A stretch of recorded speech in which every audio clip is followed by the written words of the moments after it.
Frozen shoulder जो है ना बेसिकली क्या चीज है, इसे हम कहते हैं कंधे का जैम हो जाना। बट हमने फ्रोजन शोल्डर को समझने से पहले एक चीज क्लियर करनी है कि शोल्डर की एनाटॉमी क्या है। बिकॉज अगर हम कोई भी डिजीज पढ़ते हैं, कोई भी कंडीशन पढ़ते हैं, तो हमें उसकी नॉर्मल फिजियोलॉजी और एनाटॉमी का पता होना बहुत जरूरी है।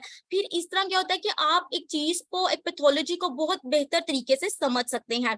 पहले हम देख लेते हैं शोल्डर की एनाटॉमी को।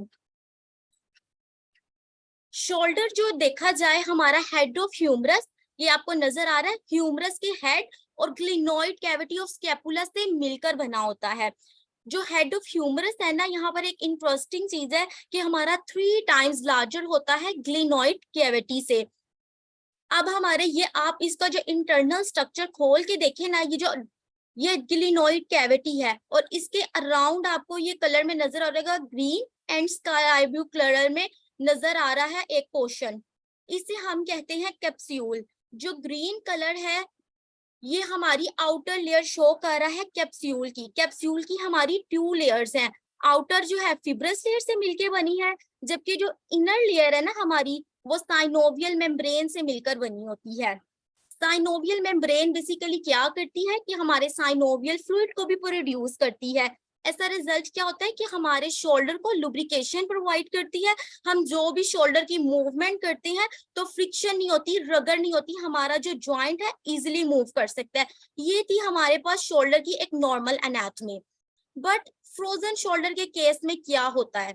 फ्रोजन शोल्डर के केस में क्या होता है, ये जो हमने कैप्सूल पर है ना, इसमें इंफ्लेमेशन हो जाती है कुछ एटियोलॉजिकल फैक्टर्स की वजह से। और ऐसा रिजल्ट क्या होता है कि पेशेंट की रोम्स डिक्रीज हो जाती है और पेन होती है। इससे हम फ्रोजन शोल्डर को एडहेसिव कैप्सुलाइटिस भी कहते हैं। एडहेसिव कैप्सुलाइटिस किस तरह से कहते हैं, ये हम आगे बेहतर तरीके से समझ सकेंगे, बट अभी आपको मैं ओवरव्यू दे रही हूँ। अब फ्रोजन शोल्डर के केस में ये भी होता है कि हमारा जो साइनोवियल फ्लूइड जो प्रोड्यूस कर रही है साइनोवियल मेम्ब्रेन, वो भी डिक्रीज हो जाता है और साइनोवियल कैप्सूल पिंच अप हो जाता है, जिसकी वजह से क्या होता है कि हमारी मूवमेंट्स में रिस्ट्रिक्शन आ जाती है। जिस तरह की आप ये पिक्चर में भी देख सकते हैं कि ज्वाइंट के कैप्सूल में जो है ना एडहेजन्स बन गई और इन्फ्लेमेशन हुई हुई है। नेक्स्ट बात कर लेते हैं पैथोफिजियोलॉजी की। फ्रोजन शोल्डर के केस में क्या होता है, जो हमारे कनेक्टिव टिश्यूज है ना, उनमें कोलेजन फाइबर्स इक्यूमुलेट होना स्टार्ट हो जाता है, जिसकी वजह से क्या होता है कि हमारे थिकन हो जाते हैं कनेक्टिव टिश्यू और टाइटन हो जाते हैं। और कैप्सूल क्या होता है, पिंच अप हो जाता है। जिस तरह हम मूवमेंट करना स्टार्ट करते हैं, ऑलरेडी वो थिक हुआ है, वहां पर मूवमेंट करते हैं, रिस्ट्रिक्शन आती है। जब रिस्ट्रिक्शन आएगी तो क्या आएगी, वहां पे इन्फ्लेमेशन हो जाएगी। इन्फ्लेमेशन होगी तो वहां पर पेन होगी। और क्या होगा कि हमारी जो साइनोवियम मेम्ब्रेन है वो भी इन्फ्लेम्ड हो जाएगी। बार बार फ्रिक्शन और बार बार रगड़ आने की वजह से साइनोवियम मेम्ब्रेन भी इन्फ्लेम्ड हो जाती है। ये सारा प्रोसीजर हो गया। जब हमारी इन्फ्लेमेशन हो रही होती है ना, तब हमारा बॉडी जो है ना एक्टिव होती है, उसका इम्यून सिस्टम, तो वहां पे एक हीलिंग प्रोसेस होना स्टार्ट हो जाता है, जिसे हम फिब्रोसिस कहते हैं। फिब्रोसिस एक टिश्यू रिपेयर प्रोसीजर है, बट वो वहां जाके इक्यूमुलेट होता रहता है, अपनी तरह से वो ठीक कर रहा होता है, बट ऐसा रिजल्ट क्या होता है, वहां पे मूवमेंट इस वजह से भी रिस्ट्रिक्ट कर देती है, क्योंकि वहां पे फिब्रोसिस की एडहेजन्स हो जाती हैं। नेक्स्ट बात कर लेते हैं एपिडेमियोलॉजी की। ये हमारे 2 to 5% जो है ना वर्ल्ड पॉपुलेशन को फ्रोजन शोल्डर इफेक्ट कर रहा है। लेकिन अगर आप लोग अपनी क्लिनिकल प्रैक्टिस में देखेंगे ना, तो मोस्टली पीपल क्या कर देते हैं, जो भी पेशेंट आता है जिनकी रोम रिस्ट्रिक्ट होती है, हम उससे कह देते हैं कि ये फ्रोजन शोल्डर का पेशेंट है। बट ऐसा बिल्कुल नहीं होता हमारी, इसलिए हम कहते हैं कि डिफरेंशियल डायग्नोसिस बनाना बहुत ज्यादा जरूरी होता है। इससे ये क्या होता है कि हम लोग डायग्नोस कर पाते, प्रॉपरली डायग्नोस कर पाते हैं। और ये जो फ्रोजन शोल्डर है ना, मोस्टली एडवांस एज में जाकर होता है, 50 to 60 ईयर्स में, और वुमेन्स में ये ज्यादा कॉमन है। अब क्वेश्चन ये है कि वुमेन्स में क्यों ज्यादा कॉमन है? यू नो कि एडवांस एज में वुमेन्स में कुछ हार्मोनल चेंजेस भी आ रहे होते हैं, मेनोपॉज भी आ रहा होता है, जिसकी वजह से हमारी बोन्स, हमारे ज्वाइंट्स भी इफेक्ट होती हैं। इस वजह से भी एक कॉज हो सकता है कि फ्रोजन शोल्डर हो। Next, bilateral involvement occur in 10 to 40 cases.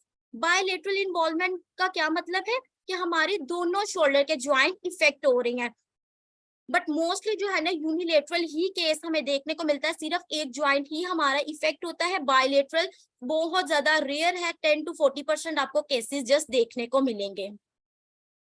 Next etiology की बात कर लेते हैं, कौन से ऐसे फैक्टर्स हैं जिनकी वजह से हमारा फ्रोजन शोल्डर हो रहा है। प्राइमरी कॉज जो है इसका आइडियोपैथिक है, उसकी कोई रीजन नहीं पता।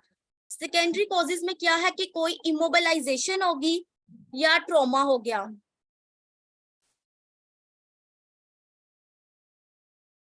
ट्रॉमा या इमोबिलाइजेशन होने की वजह से हम क्या करते हैं, अपने ज्वाइंट को, अपने आर्म को एक ही पोजीशन में रखते हैं, तो उसकी वजह से भी क्या होता है कि काफी देर तक एक ही पोजीशन में रखने की वजह से भी इमोबाइल हो जाती है हमारा ज्वाइंट। नेक्स्ट आ जाते हैं डायबिटीज। डायबिटीज की वजह से फ्रोजन शोल्डर क्यों हो रहा है, ये एक बहुत ही मेन क्वेश्चन है जिसको हमने समझना है। अब इसका जो है ना प्रोसीजर आपको समझना है कि हमारे अगर डायबिटीज कंट्रोल नहीं रहती तो हमारी बॉडी के अंदर क्या होता है कि शुगर लेवल बढ़ जाता है, शुगर के क्रिस्टल्स बढ़ जाते हैं, और ऐसा रिजल्ट क्या होता है कि हमारे वहां पे क्रिस्टल्स एक्यूमुलेट हो जाते हैं। जैसे ही हम मूवमेंट करते हैं, अजान होले देन हम कंटिन्यू करते हैं।